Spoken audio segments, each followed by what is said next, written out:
Welcome, my amazing friends. Today I bring you a story that will touch your heart, inspire your soul, and teach you powerful lessons about life, success, and never giving up. This is the story of a man who was not just an actor, not just a comedian, he was a legend. A man whose name is written in golden letters in the history of cinema, a man who made the whole world laugh while hiding his own tears. His name, Sir Charles Spencer Chaplin, but we all know him as Charlie Chaplin. No one, absolutely no one, can match his greatness. His work is timeless. His comedy is universal. His life is a lesson in perseverance, creativity, and the power of never giving up. Even today, decades after his time, he lives in our hearts. His movies still bring joy. His struggles still inspire, and his story? Oh, my friends, his story will show you that no matter how hard life gets, you must keep going. This is not just a story. This is a journey of pain, rejection, poverty, success, and immortality. Watch till the end, because this story is perfect for your English learning and will motivate you like never before. Are you ready? Let's begin. Charlie Chaplin was born in the heart of London, England, on April 16, 1889. His parents, Hannah Chaplin and Charles Chaplin Sr., were both performers in the world of music and theater. They entertained crowds, sang songs, and lived for the stage. But life had different plans for young Charlie. His father was an alcoholic, a man who drank himself into oblivion. He abandoned his family when Charlie was just a little boy. His mother, Hannah, was left alone to raise two children, Charlie and his older half-brother, Sidney. And if you think life was kind to them, you are wrong. They lived in poverty, extreme, unbearable poverty. Sometimes there was no food on the table. Sometimes Charlie had to go to bed hungry. Sometimes his mother would pretend to eat, just so her children could have a little more. They moved from one small, dirty room to another. They lived in fear of being thrown out. But Charlie, he was a child. And children, no matter how hard life is, still find ways to smile. Charlie's mother, Hannah, was a talented singer and actress. She performed in theaters, hoping to earn a few pennies to feed her children. Charlie loved watching her. He would sit backstage mesmerized, dreaming of one day standing in front of an audience. But fate struck again. One terrible night while performing in a theater, Hannah lost her voice. She could not sing. She tried, but her voice was gone. The audience shouted. They threw things at her. They wanted her off the stage. And then, something magical happened. A little boy, just 5 years old, walked onto the stage. Charlie. He picked up the microphone. He sang. He danced. And the crowd? They roared with laughter. They clapped. They cheered. That was the first time Charlie performed in front of an audience. The first time he felt the magic of making people laugh. And deep inside, he knew, this is what I was born to do. But life was cruel. After many years of being poor, hungry, and sad, Charlie's mother lost her mind. She was sent to a mental hospital. Charlie and his brother were left alone with no family, no money, and nowhere to go. They became street children, wandering, begging, fighting for survival. Imagine this.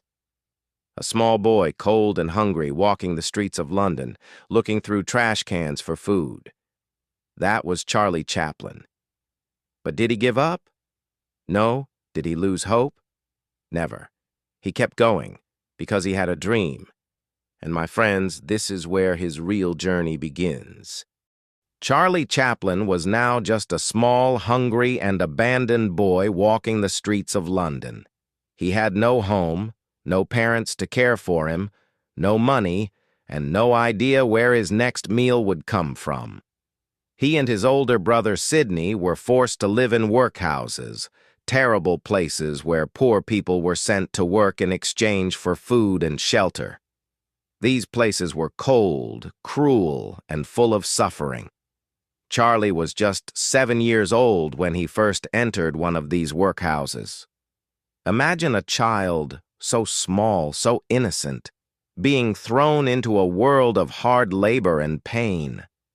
He was separated from Sidney and sent to another workhouse alone. And when he finally returned to his mother, she was even sicker than before. Her mind was slipping away. Sometimes she didn't even recognize Charlie. Charlie watched as doctors dragged her to a mental hospital. He screamed, he cried, but he was powerless. She was gone. Charlie was truly alone. A boy with a dream, but even in his pain, he had something powerful inside him. A dream. Charlie wanted to perform. He wanted to be on stage, just like his mother. He wanted to make people laugh, to entertain them, to bring joy to a world that had been so cruel to him. But where would a poor homeless boy go? How would he even start? The first steps towards the spotlight. Charlie knew he had only one option: to work and fight for his dream. He was still a child, but he started looking for small jobs. He washed dishes, delivered newspapers, and even worked as a toy maker. But no matter what job he did, his heart was always on the stage. Then one day he saw a group of street performers acting and making people laugh. Something inside him told him, "This is it. This is my chance." So he joined them. He started performing on the streets, dancing, singing, doing small comedy acts. At first no one cared. People just walked past him. But Charlie didn't give up. He kept performing. He kept improving. He watched other comedians, studied their movements, their timing, their expressions. And slowly, people started noticing him. They stopped to watch. They started laughing. And for the first time in his life, Charlie felt something magical. He had the power to make people happy. At the age of 14, Charlie got a huge opportunity. He was hired by a theater group called the 8 Lancashire Lads. It wasn't much. He was just a small part of the group, but it was a start. He worked harder than anyone. He learned every move, every trick. He practiced day and night. And his talent? It shined. One day, a theater director saw him and said, "This boy is special. He's different." Charlie was given bigger roles, more responsibilities, and then, at 16 years old, he landed his first major acting role in a play called Sherlock Holmes. Charlie was no longer just a street performer. He was now acting in real theaters in front of big audiences. People loved him. Directors saw something in him. His expressions, his movements, his ability to make people feel emotions without even saying a word. And then, something happened that would change his life forever. Hollywood came calling. In 1910, Charlie was given a once-in-a-lifetime opportunity to go to America. He was invited to join a famous comedy troupe called Fred Karno's Company, which performed in the United States. This was huge. America was where dreams came true. Charlie packed his bags and stepped onto a ship, crossing the ocean towards his future. When he arrived in America, everything felt different.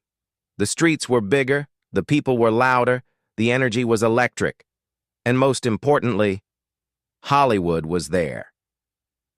Charlie knew one thing: this is where I belong. This is where I will become a star. In 1913, a film company called Keystone Studios noticed Charlie. They gave him a small role in a silent film. It wasn't much, but Charlie saw an opportunity. He wanted to create something unique, something that people would never forget.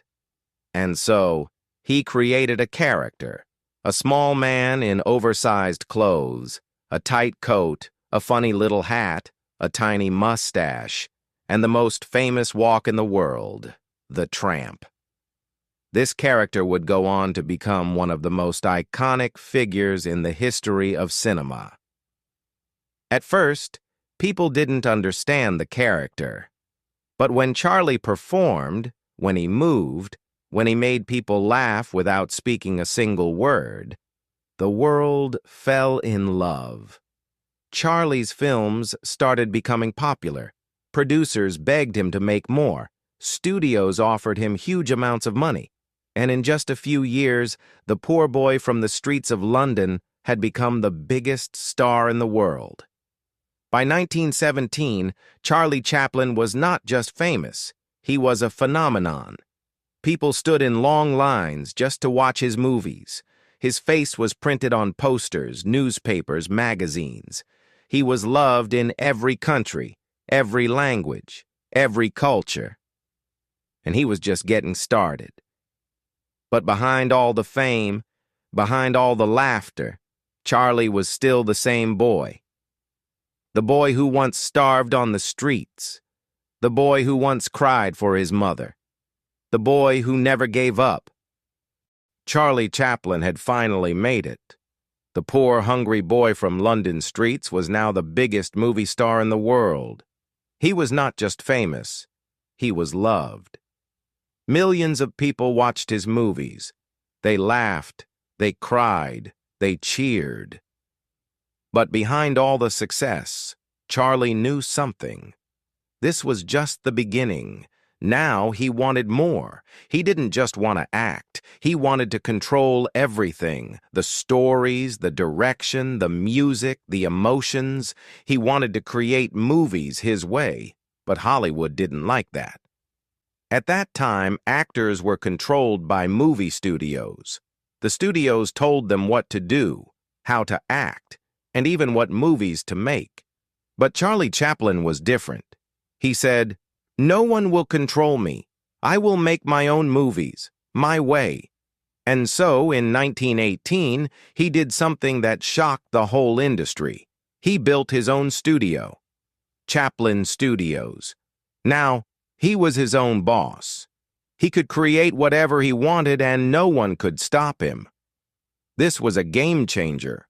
And then he made a movie that would become one of the most legendary films of all time. In 1921, Charlie released a film called The Kid. It was not just a comedy, it was his story. The story of a poor man and an orphaned boy. A story about hunger, struggle, and love. It was funny but also emotional. People laughed, people cried. The whole world fell in love with this movie. And at that moment, Charlie knew. Movies were not just entertainment. They were powerful. They could change lives, and he was going to use them to change the world. With every movie, Charlie became more powerful. Hollywood had never seen anything like him. Studios were paying actors $10 a week. But Charlie? He was earning $1 million per movie. He became the richest and most powerful actor in the world. And yet, he never forgot his past. He still remembered the days when he had nothing to eat. He remembered his mother sitting alone in the mental asylum. So even when he had everything, he never stopped working hard. He would spend months, even years, making just one film. Every little movement, every small joke, every tiny detail. He planned everything. Because he didn't just want to make movies, he wanted to make history. And then he did something no one believed was possible. By the late 1920s, Hollywood was changing. A new kind of movie had arrived, movies with sound. For the first time, actors could speak on screen. Silent films were dying. Everyone told Charlie, "Forget silent movies, start making talking films." But Charlie refused. He said, "Movies don't need words. Emotions are more powerful than words." And in 1931, when the world thought silent movies were dead, he released City Lights. It was one of the most emotional, beautiful films ever made. Even though it had no dialogue, people cried watching it.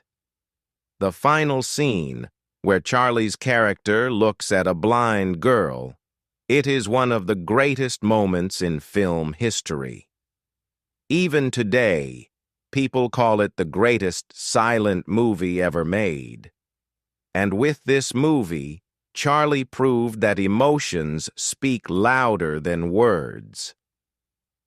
By the late 1930s, the world was changing again. Adolf Hitler was rising to power in Germany. He was spreading hate, war, and fear. And Charlie noticed something strange. Hitler had the same mustache as him. People started comparing them. So, Charlie made a decision. He would use his comedy to fight against Hitler. In 1940, he made a movie called The Great Dictator. It was his first talking movie. And it was not just a comedy. It was a message to the world. In the final scene, Charlie gives a speech, one of the most powerful speeches in history. We think too much and feel too little. More than machinery, we need humanity. Let us fight for a world of reason. Let us fight for freedom. The world listened. The speech became legendary. Even today, it is watched by millions of people. It was proof that Charlie was not just a comedian. He was a fighter, a voice for the people. But Hollywood didn't like this. Charlie was too powerful, too independent, and some people didn't like his political messages. So they turned against him. They accused him of things he never did. They spread lies about him. And finally, in 1952, they forced him to leave America. Charlie was kicked out of the country he had helped build. Heartbroken, Charlie moved to Switzerland. He stopped making movies. He lived a quiet life with his family. But the world never forgot him. Then, in 1972, after 20 years, Hollywood realized their mistake. They invited Charlie back. At the Oscars, they gave him a standing ovation, the longest in history, 12 minutes of applause. Even after everything, Charlie had won, because he was not just an actor. He was a legend. Charlie's life teaches us one thing: never give up, no matter how hard life gets, no matter how poor you are, no matter how many people try to stop you. If you have a dream, fight for it. Charlie was a homeless boy with nothing, but he became the most loved man in the world. But behind his fame, his success, and his laughter, his personal life was full of struggles. People betrayed him, governments turned against him, and even after his death, something shocking happened. Now we will reveal his complicated love life, his biggest betrayals, his final years in Switzerland, and the shocking story of how his dead body was stolen from his grave. Charlie Chaplin was a genius, but in love, he was very complicated. He fell in love too easily, and many times his relationships ended in pain and drama. Charlie was married 4 times in his life. His first 3 marriages failed. Each time the woman left him, took his money, and sometimes even took him to court. People started saying, Charlie can make the whole world happy, but he cannot find happiness in love. But then, something changed. In 1943, when Charlie was 54 years old, he met Una O'Neill. She was just 18 years old. People said, she is too young for him. But Charlie didn't care. For the first time, he had found true love. Una became the most important person in his life. She stood by him when the world turned against him. She was his best friend, his love, his everything. They stayed together until the very end, and despite the age gap, they were truly happy. They had 8 children together. For the first time, Charlie had a real family. And there, he lived his final years. For 25 years, Charlie lived in a beautiful house in Switzerland. It was peaceful. It was quiet. He spent time writing, reading, playing with his kids. He would walk in his garden thinking about his past, his struggles, and his journey. Sometimes he would watch his old movies and laugh. Even though he was away from Hollywood, he was not forgotten. People all over the world still loved him. On December 25, 1977, the world woke up to sad news. Charlie Chaplin had died in his sleep. He was 88 years old. It was Christmas Day. The world went silent. A man who had made billions of people laugh was gone. People cried. Every country in the world paid tribute to him. Newspapers wrote, "The world has lost its greatest comedian." But then, something shocking happened. 3 months after his death, something unbelievable happened. One night, a group of thieves broke into his grave. They dug up his coffin. And they stole Charlie Chaplin's body. Yes, his dead body was kidnapped. The thieves wanted money. They demanded $600,000 from his family. But Una, his wife, refused. She said, "Charlie would have laughed at this situation." For weeks, the world was shocked. Where was Charlie Chaplin's body? Then, after a huge police investigation, the thieves were finally caught. They were 2 poor men from Eastern Europe. They had stolen the body to escape poverty. Finally, Charlie's body was returned to his family. And this time, they buried him in a stronger, cement-covered grave, so that no one could ever steal him again. Even though Charlie Chaplin died in 1977, he is still alive. Every time we laugh, he is there. Every time we watch a great movie, he is there. He taught us that life is not just about money, success, or power. Life is about laughter, love, and never giving up.